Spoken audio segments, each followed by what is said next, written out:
Hi, good evening. I'm Sergeant Frank Gonzalez. I'm the Public Information Officer for the Orange County Sheriff's Department.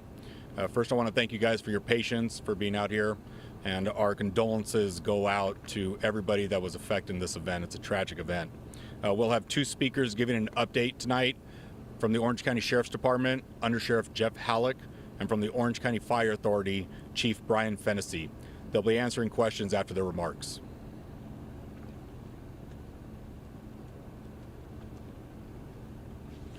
Good evening, everybody. I want to start by thanking everybody for being here. As you would expect, tonight has been a very, very difficult night for everybody involved, for the entire community. I want to start by offering condolences to the families of the victims and the entire Trabuco Canyon community. Cook's Corner, the location where this tragic incident occurred, is truly a beloved part of the Trabuco Canyon community.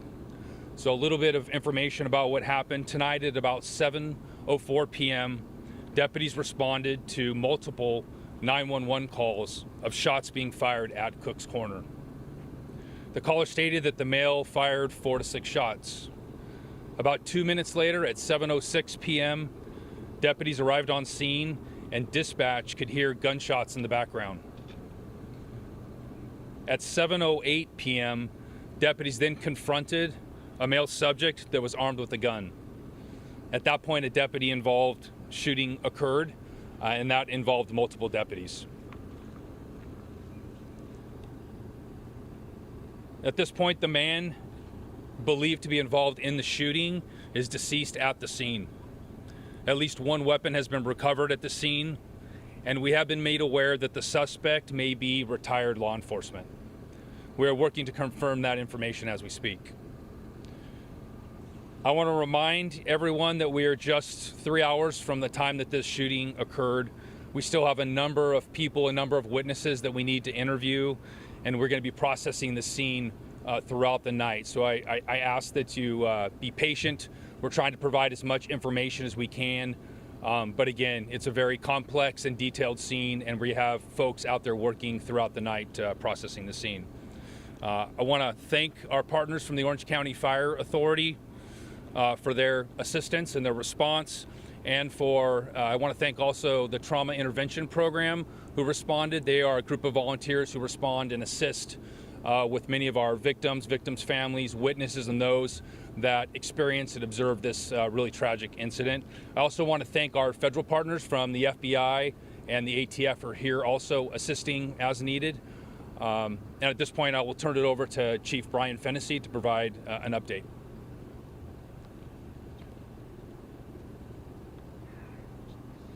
Thank you.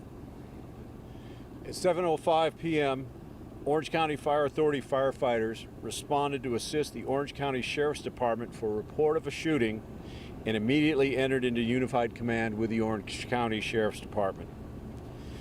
OCFA firefighter paramedics treated and transported 6 people to a local trauma center, 5 of which had reported gunshot wounds.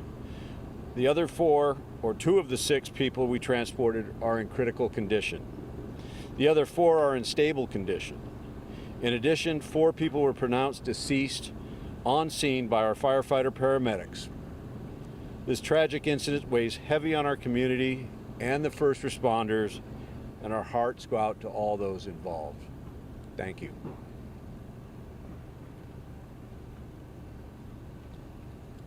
As I mentioned just a few minutes ago, obviously we're only a couple of hours removed from this incident, so we're willing to take a few brief questions, but please be patient with us as we don't have a lot of detail. Sure. Michelle. Jeff, what can you tell us about the fact that this is possibly a domestic violence incident, that the gunman shot his wife inside of the bar?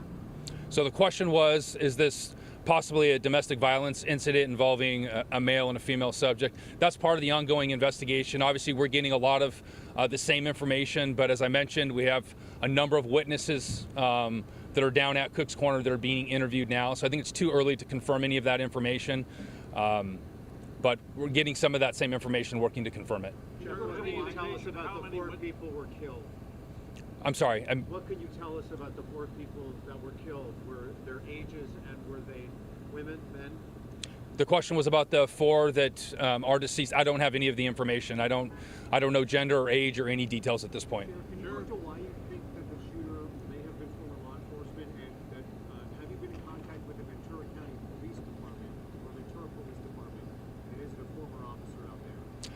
The question was about whether or not the shooter was a prior law enforcement. We are just getting some of that preliminary information. It's way too early to confirm any of that, whether it's a specific agency, whether he's actually retired or where he retired from. But we're working to confirm that and would expect to have that information maybe tomorrow if in fact it's true. From scene, from people who knew him on scene, or is that just something you're thinking? I don't have those details. I'm sorry. Jeff, what Do you know about the gun so far? We heard from a witness that he came in with 2 handguns, then went to a truck and recovered either a rifle or a shotgun.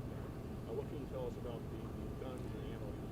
Yeah, the question was about weapons that may have been used. The only information is what I said earlier. We recovered at least 1 weapon. As to what type of weapons they are, or whether he went and retrieved another one, I don't have that information. Can you describe again, Jeff, the encounter when your deputies arrived? Please tell us, and what was dispatch hearing? Again, very brief. Deputies were on scene very quickly, within a couple of minutes. As they arrived on scene, when they key up their radio, dispatch can obviously hear what is happening around them oftentimes. And it is our understanding that dispatch could hear gunshots going off in the background. Was there an exchange of gunfire between the responding deputies and the alleged shooter? I don't know if it was with the alleged shooter. I know there was a deputy involved shooting involving multiple deputies. At this point, I think it's safe to assume that they would have engaged the shooter. But I don't have specific details. Can you just talk about this happening to this community? Mass shootings in Orange County are not exactly very common. What it's like to be here when this happened and what this community is feeling tonight? It's obviously a horrible and a tragic situation. These types of shootings are not commonplace here in Orange County. Fortunately, when these things do happen, I think we have some of the best and most well-trained professionals that respond in the Sheriff's Department and the Orange County Fire Authority.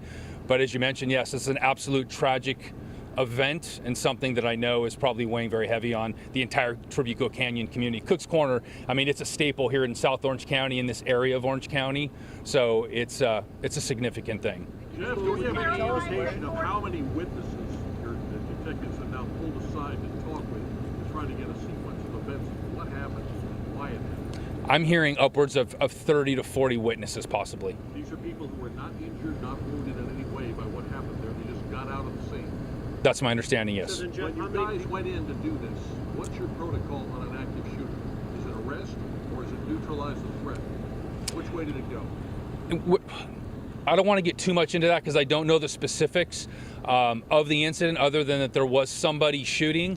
But our training, our protocol tells us that we would engage that suspect. Yes. None of this, you're under arrest. Raise your hands. Nothing. That's all going to be dependent on the situation. I don't want to speculate at this point because I don't know exactly what the deputies encountered when they arrived. And just for They were talking clarification, about the 4 witnesses. people who are deceased, one of them is the gunman? Yes, that's correct. That's not including the gunman. Was at Cook's Corner at the time or showed up, or is there any information about that? I don't have that information. I know when the deputies arrived, he was at Cook's Corner. How long he had been there, or what happened preceding their arrival, or that call to dispatch, I don't know. How many people were in the bar at the time? And is there a relocation center at all for people wondering where their loved ones may be? And where are those loved ones if they are missing? So I don't know the exact number. As I mentioned, we've got investigators down at the scene that are interviewing folks. We don't have any type of a reunification center, but those people obviously would have the ability to reach out to loved ones and let them know that they're okay. Is there an update on the conditions of the other people that were shot? I don't have that information. Orange County Fire Authority may have some of those details. We know that 6 were transported, as the chief said, 2 were critical. Jeff, were all of the casualties inside the confines of the bar itself, or was anyone wounded outside? I don't have those specifics. I'm sorry. Where the shooter was engaged, because there's a video that says the shooter went back out to his truck to reload and then was shot at that point. Yeah, and that question was asked, and I don't have those specifics at all. I'm sorry. It's just too early. Again, I apologize. It's just only a couple of hours removed, and it's just important that we get through all of the witnesses to find out truly what happened. And obviously, if there's any video available, those types of things, we're working on all of that now. Are there security cameras I don't know, but if there are, that would be some of the first things that we would look Were at. children or families put in harm's way there inside of that establishment tonight? I would assume. I don't know if there were children there. I don't know the number of people. Based on the number of people that we have to interview and witnesses that are down there, it sounds like there was a number of people there this evening. Perhaps that all of the people that were killed were women. Can you not confirm that? I cannot confirm that. I'm sorry. Can you confirm an age range? I don't know. I'm sorry. And Jeff, people were shot inside and outside, so there are bodies and or wounded sprawled across the property. Honestly, I don't know. I'm just at the location, whether they're inside the building, outside the building. I can't confirm that at all. I just don't know. Or does it appear just from the scene that he was shooting indiscriminately at anyone in sight? That I don't know. That's going to be involved with the witnesses and speaking to the deputies and so forth. But I don't know how that actually happened. I'll take one more question. Were there other law enforcement officers that were already at Cook's Corner off duty or? Not. It's possible, but not that I'm aware of at this point. So, all right. Thank you very much. Are you at the suspect's home right now, Jeff? There's an investigation that's going on at this point. Where So does that suspect reside? Or I did reside? don't have that information, and we're not prepared to share that. So thank you everybody for being here tonight. We appreciate it. All right, you've been listening to a press conference given by Orange County Sheriff Department and Orange County Fire talking about the shooting at Cook's Corner Bar, he said, is a staple in South Orange County, and it's on a massive parking lot. So let's look at the location of this bar in Trabuco Canyon. It's on Santiago and Live Oak Canyon roads. El Toro Road is shut down for the investigation. And let's go now to Desmond Shaw, who is live in SkyCal above the scene. Des? Yeah, Pat, we've been noticing folks that have been here having to undergo some very lengthy interviews underneath the canopies here, which I believe our Michelle Geely described as a beer garden down here. There's still a couple of people that are out here. We witnessed a couple of people leaving the scene and then